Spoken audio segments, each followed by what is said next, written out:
Olá, gente interessante está para começar. E seguindo nas palestras, nos nossos convidados, falando a respeito de religião e espiritualidade. Hoje o tema será Espiritismo. E para falar sobre isso, nós convidamos um especialista na área, Dr. Israel Sestari Júnior. Gente interessante, está para começar.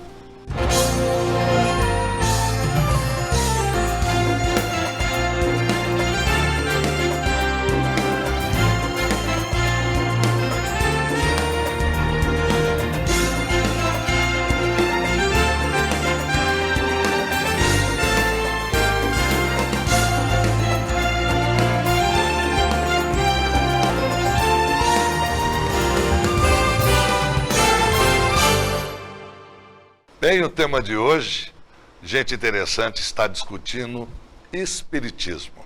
E dentro das nossas entrevistas sobre religião e espiritualidade, nós convidamos o especialista na área, Dr. Israel Sestari Júnior. Ele tem um currículo muito grande, vasto, e muito formado na área pública. Ele é formado em Engenharia Civil, Direito e Administração de Empresas. Imagina, 3 faculdades. Pós-graduado em Gerência da Cidade, Engenharia Sanitária e Ambiental e Engenharia de Avaliação. Isso é perfeito para a administração pública. Trabalho que ele realiza desde 1981 como funcionário de carreira da Prefeitura, como engenheiro civil. Ele já exerceu as funções de secretário de Obras, Serviços Gerais, da Educação, superintendente do SEMAI e atualmente como secretário de Planejamento Estratégico. Nós vamos perguntar um pouquinho disso também, eu quero conhecer um pouquinho do trabalho do Israel. E também ele é atuante na doutrina espírita. Ele faz parte, desde a sua fundação em 1986, do Centro Espírita Amélia Rodrigues e da instituição Casa da Criança, que abriga mais de 200 crianças. Ele fez parte da diretoria do Hospital Espírita Adolfo Bezerra de Menezes e realiza trabalhos hoje de divulgação da doutrina, podendo fazer palestras e seminários em Rio Preto e na região. Eu queria primeiro já agradecer você ter aberto o espacinho na tua agenda para conseguir vir aqui nos conceder essa entrevista. Muito obrigado. É um prazer estarmos juntos e que possamos compartilhar informações acerca da doutrina espírita. Você tem uma carreira longa no serviço público aqui em Rio Preto, né, Israel? Agora, principalmente Rio Preto, que passa por essa renovação, praticamente vocês interligaram a cidade toda, vias, anéis viários, coisa que eu nunca vi em todos os anos de existência. Eu sou nascido aqui em Rio Preto. Tudo isso é um planejamento que passa pelo seu departamento? Eu falo que lá na prefeitura nós trabalhamos em equipe, é um time, né? Temos o maestro dessa orquestra e um time que trabalha, que pensa a cidade como um todo. E nesse pensar a cidade como um todo, nós verificamos a questão da mobilidade urbana, que hoje, nesse ritmo que nós temos de pressa, de correria, é muito importante essa locomoção do munícipe procurar ser de uma forma mais rápida. E pensando nisso, foi criado este anel viário que contorna toda a cidade e que vai propiciar uma diminuição muito grande do tempo de deslocamento. Inclusive pessoas que não precisam entrar na cidade passam a cerca, o que agiliza muito a passagem por Rio Preto. O objetivo do anel viário é justamente esse, você não ter que cruzar o centro da cidade para ir de um lugar ao outro. Você pode contornar a cidade e, nesse contorno, se dirigir a todos os espaços dela. Pois é, antes de falar, eu como fui presidente da AMI, que é a Associação das Crianças com Câncer, durante 8 anos, eu me interesso muito pelas crianças. E qual o trabalho realizado pela Casa da Criança? Nós temos lá um trabalho de contraturno. Neste trabalho, as crianças que estudam no período da manhã na escola pública frequentam a nossa instituição no período da tarde. E as que estudam à tarde frequentam no período da manhã. Isso propicia o quê para os pais? A criança não estar na rua. Entendi. Porque hoje o grande problema, a mãe sai para trabalhar, o pai sai para trabalhar e a criança acaba ficando meio período sozinha, em casa e na maioria das vezes na rua. Trabalho diário? Diário, de segunda a sexta-feira. Me fala uma coisa, você começa se interessar pelo espiritismo na abertura, uma vida bastante atuante desde 86. De onde veio essa devoção? Na realidade, em 86, nós fundamos a instituição. Foi antes disso, né? Eu sempre fui uma pessoa religiosa. A religiosidade sempre esteve muito embutida em mim. Para vocês terem uma noção, minha mãe diz que com 2 anos de idade, eu venho de família católica, muito católica, eu ia à missa, ia à igreja com meus pais, 2, 3 anos, e eu já assistia a missa ajoelhado.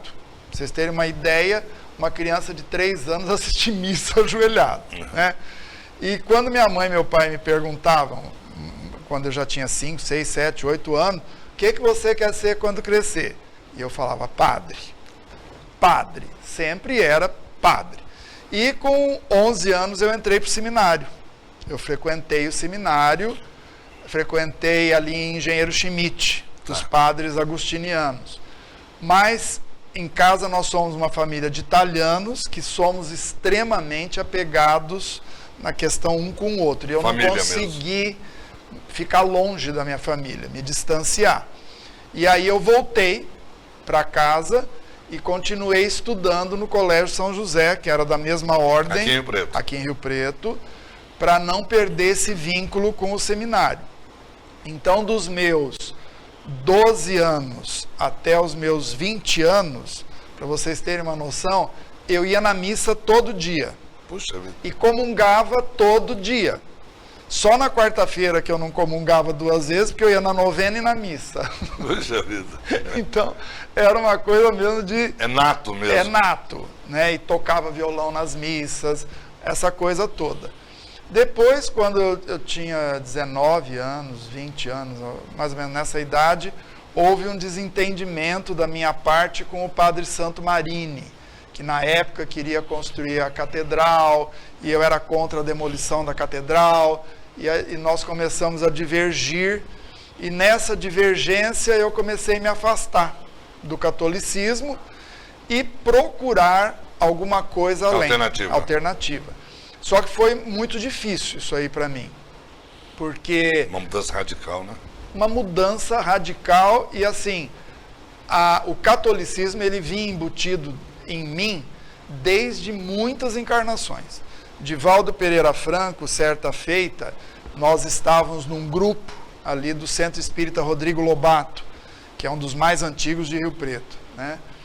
E Divaldo estava ali, nós estávamos num grupo de 4, 5, e o Divaldo disse, olha, para quem não conhece, Divaldo é um orador espírita, né? Divaldo Franco. Vocês que estão aqui nesta roda já tiveram muitas encarnações no catolicismo. E vocês falharam em diversas encarnações. Então vocês vieram agora nesta encarnação para fazer sem a batina o que vocês não fizeram com a batina. Mas o que te levou para o espiritismo? Essa procura, como eu estava... É o que eu falei, a religiosidade sempre foi muito forte dentro de mim. E aí aquela coisa do catolicismo, eu me distanciando dele... Você se sentia amarrado? Eu me sentia sem ter o que fazer, um peixe fora d'água, né? E onde eu encontrei as respostas para aquele momento que mais me satisfaziam foi na doutrina espírita. Eu comecei a ler, comecei a frequentar o Centro Espírita Rodrigo Lobato, que foi o centro que eu comecei, e dali foi o primeiro passo dado, a caminhada veio a seguir. Você sabe que eu, assistindo uma entrevista da Anissete Bruno, ela fala que o espiritismo seria a compreensão de que a vida não começa no berço e nem tampouco termina no túmulo. Ela é seguida da reencarnação, que é o que você está comentando, e a continuidade ou a continuação do espírito.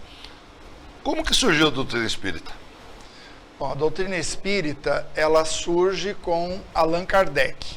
Allan Kardec é um codinome, né, de Hippolyte Léon Denisard Rivaio, que é um francês pedagogo da escola de Pestalozzi, e que ele, um grande estudioso, começa a ver na França de então aqueles fenômenos todos acontecendo.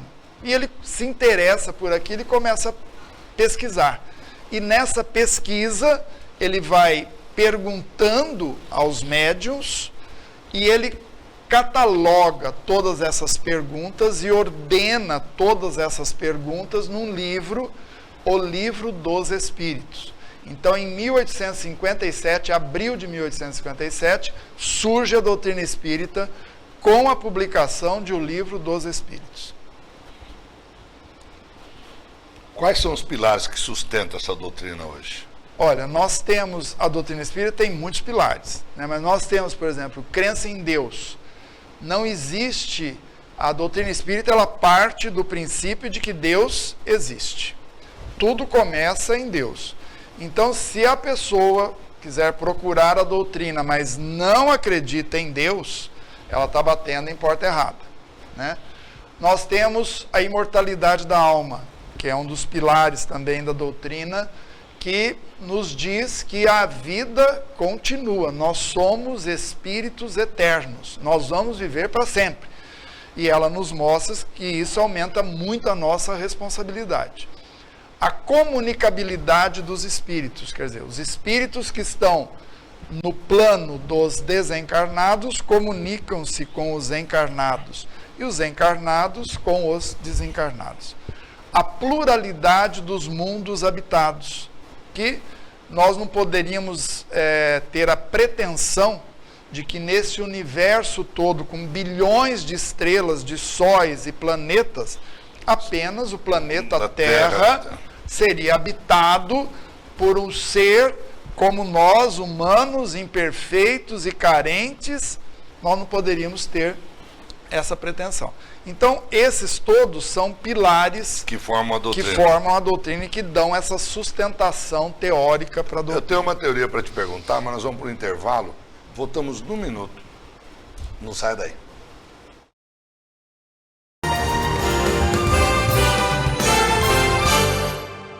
Achei extremamente rápida a migração da plataforma presencial para o módulo online. Isso mostrou a responsabilidade, a competência e a estrutura da instituição e do seu corpo docente. Maravilhoso. Além de videoaula, a gente tem muito conteúdo que a gente não conseguiria em sala de aula. Principalmente as aulas ao vivo. Nós temos provas, temos trabalhos, temos aulas com videoconferências todos os dias com os alunos. Corpo docente de professores, mestres e doutores. Mesmo em casa, a gente se sente abraçado. As aulas online são práticas e seguras. O nosso curso de odonto está entre os 10 melhores do país. Uniposa Norte, cada vez melhor, tecnológica e internacional para você.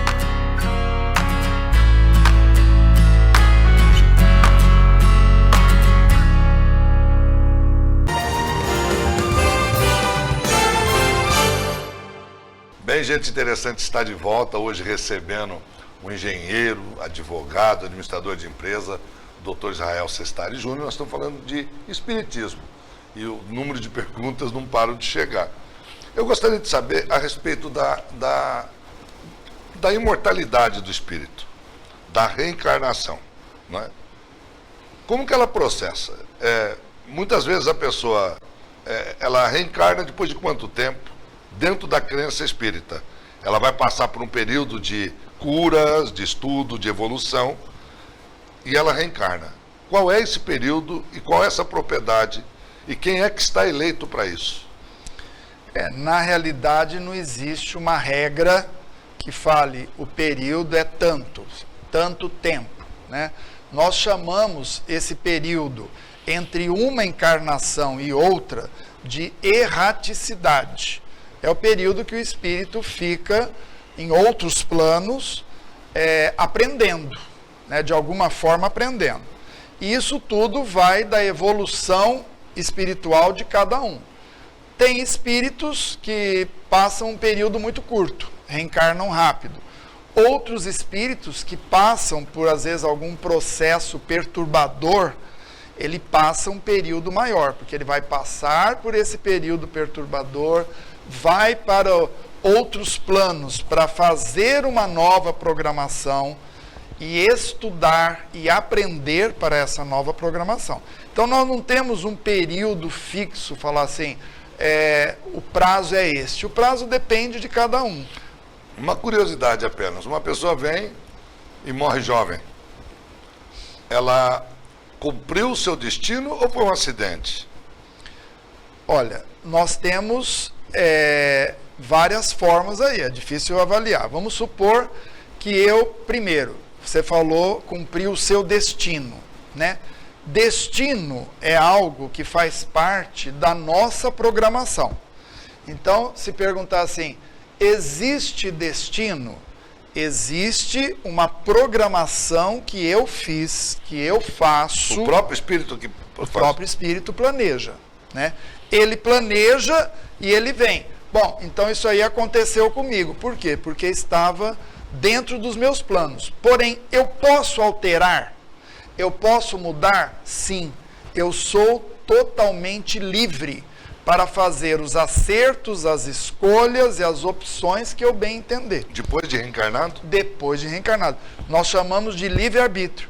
Porque se eu viesse com uma destinação fixa, não teria muita vantagem. Eu seria um mero robô fazendo alguma coisa. Como que você encaixa o karma nisso?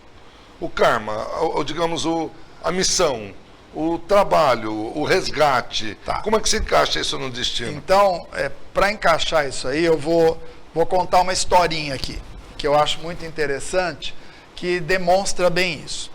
Então, lá no plano espiritual, quando você vai reencarnar, você faz uma programação, um plano. É como o piloto que vai pilotar uma aeronave e faz o plano de voo dele. Olha, eu vou sair daqui, vou sobrevoar tal cidade, mais tal cidade, rumo, grau, e vou aterrissar em tal cidade. Ele faz o plano de voo dele. E esses dois moços, vamos chamar de Pedro e Paulo, estavam fazendo este plano, essa programação reencarnatória deles. E o instrutor, porque sempre tem alguém que auxilia, que é o instrutor que está num plano um pouquinho mais elevado, que tem uma visão mais ampla da situação. E o instrutor falou, olha, é o seguinte, vocês vão reencarnar, mas vocês vão ter que passar 30 anos num hospital psiquiátrico devido ao resgate que vocês têm que cumprir. Entra aí a questão do karma, a questão daquilo que eu trago, né? E um deles virou e falou assim, 30 anos no hospital psiquiátrico? Não, eu não vou. Eu não estou preparado, eu não tenho condições, eu sei que eu vou falir. O outro perguntou para o instrutor, mas tem alguma outra opção? Posso fazer de alguma outra forma? Não, não pode. Você vai ter que passar os 30 anos no hospital psiquiátrico. Ele falou, bom, os dois. Os dois. Um falou, eu não vou porque eu não tenho condições. O outro falou, bom, se não tem opção, não tem escolha, eu vou, tô indo. E embarcou, né? Dentro daquele plano de voo dele. E ele veio e cresceu, estudou. Quando ele estava com 19 anos, ele entrou para uma faculdade, prestou vestibular, e nessa época ele começou a frequentar também um centro espírita, e estudar e entender toda essa questão da reencarnação, do que eu venho, para o que eu venho, para onde eu vou, né? E quando ele se formou, ele fez faculdade de enfermagem. Ele se informou e foi trabalhar aonde? Num hospital psiquiátrico. E trabalhou nesse hospital psiquiátrico 30 anos. E se aposentou. Se aposentou, passou mais um tempinho, logo faleceu. Não é que quem aposenta vai falecer. Mas o caso dele... Mas foi emblemático, Foi né? emblemático. E aí ele chega no plano espiritual de volta. E quando ele chega lá, uma recepção, tinha o instrutor, aquele instrutor que o auxiliou na programação, um tapete vermelho, banda, o André Luiz, né, que é da série, né, lá esperando, que é assim, mais ou menos o que eu sempre digo, como vai ser a nossa recepção lá, né, com tapete vermelho, com banda, André Luiz, mais ou menos assim. E aí, o outro, o companheiro dele que não veio, estava lá esperando, e, entendeu? Mas espera aí, o que significa essa banda, isso tudo? Ele não passou. O Senhor falou aqui, antes dele reencarnar, que ele teria que ficar internado 30 anos no hospital psiquiátrico. E o instrutor virou para ele e falou, não, eu não disse que ele tinha que ficar 30 anos internado. Ele teria que passar 30 anos no hospital. Não falou que seria o internado. A compreensão foi outra. Ele passou. Como médico. Como enfermeiro. Enfermeiro. Então, veja bem, o karma, ele liquidou o karma dele? Liquidou. Por quê? Ele passou 30 anos prestando serviço, fazendo bem. Então, Deus é amor. Deus é o amor infinito. E Deus não quer ver ninguém sofrendo. Nós não nascemos aqui para sofrer. Nós nos complicamos e sofremos. Mas Deus é felicidade, Deus é amor, Deus é carinho. Ele quer ver a gente progredindo. Se esse moço conseguiu liberar todo esse karma dele trabalhando, merecimento dele. Você sabe que a gente está falando sobre todas as religiões para diferenciar de espiritualidade. E todas elas falam de Deus com o mesmo carinho, com o mesmo amor, com a busca das mesmas razões, né? E a gente fica curioso por que é essa dicotomia, né? Por que é essa dúvida? E a gente busca na dúvida, na fé, que a gente experimentava os próprios apóstolos, né? São Tomé, São João Batista. O próprio São Tomé diz que, tanto é que só Tomé só vendo, né, para crer, vendo para crer, ele diz que só cria se ele tocasse na chaga de Jesus, não é? E Jesus fala para ele assim, bem-aventurados aqueles que creem sem ter visto, não é? E eu acho que é bem isso a fé, né? São João Batista, ao batizar Cristo, ele pede para o Cristo que o batize, né? Quer dizer, é quase uma dúvida da fé dele. Eu queria te perguntar, se as orações às vezes a gente fala, clamando fé, pedindo fé, para que a gente continue acreditando, como que é a sua fé? Olha, às vezes, por exemplo, minha mãe, às vezes fala assim para mim, mas você acredita mesmo? Você tem certeza, né? E eu falo para ela, tenho, mãe, eu tenho, porque é algo, não dá para explicar. Falar assim, mas como que é isso? Como que você sente isso? Como você vê isso? Não, eu sinto, simplesmente sinto, né? E eu vejo, pelo menos comigo, que essa fé é inabalável. Isso eu acho que herdei muito do meu pai. Meu pai, ele tinha uma fé que era algo que podia estar acontecendo as coisas mais difíceis e mais terríveis.